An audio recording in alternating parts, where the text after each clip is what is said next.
Speaking of travels, if you've ever wondered what it's like to travel with one of these, it can be a real challenge. Now, most of my experiences, fortunately, in flying with this thing was prior to 9/11. I can't even imagine doing it now. It's hard enough to travel without anything. And a lot of my colleagues out there, I mean, they post the horror stories that they experience with their instruments, being shipped. But what I used to do is I would go and was able to buy for half economy fare. I could buy a seat, and it would sit sort of next to me. And the first time I flew was actually to go audition for my school in Philadelphia.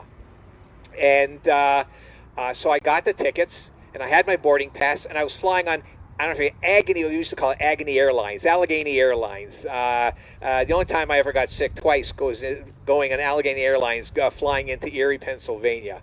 And so anyway, I've got the base, and I had to go. It was a turboprop, so I had to walk across the tarmac to get to the plane. So I walk across tarmac. The ground crews go, "You can't take that on there." I have boarding pass. I'm going, and I just kept going.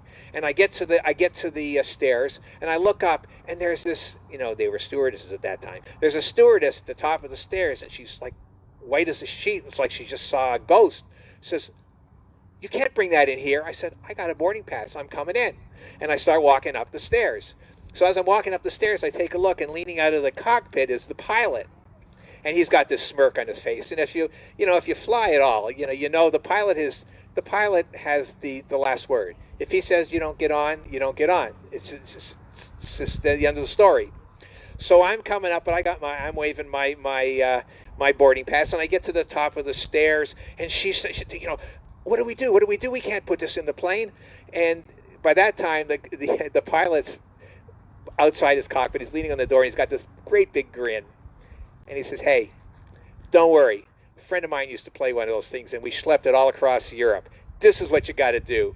And he showed me where to put it in the bulkhead, how to put the extends on, and he gave me all the to-dos so that I knew in future how to travel. But I mean, so it was fun. But I did a few times. I was always had to be the first guy on, and I was always the last guy off.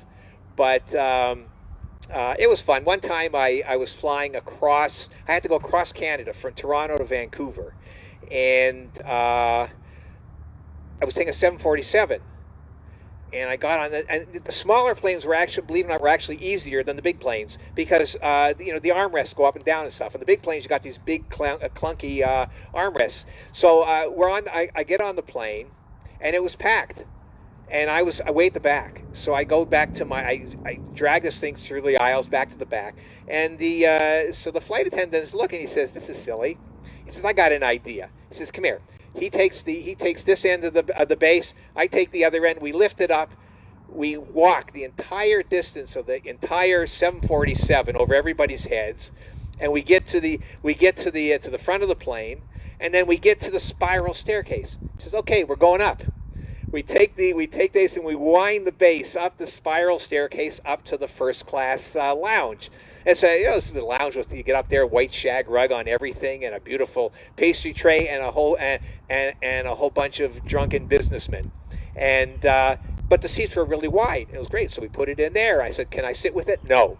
"Can I have some of the pastries?" "No." But my base flew first class, and it actually about 2 or 3 times the base flew first class, and I did not.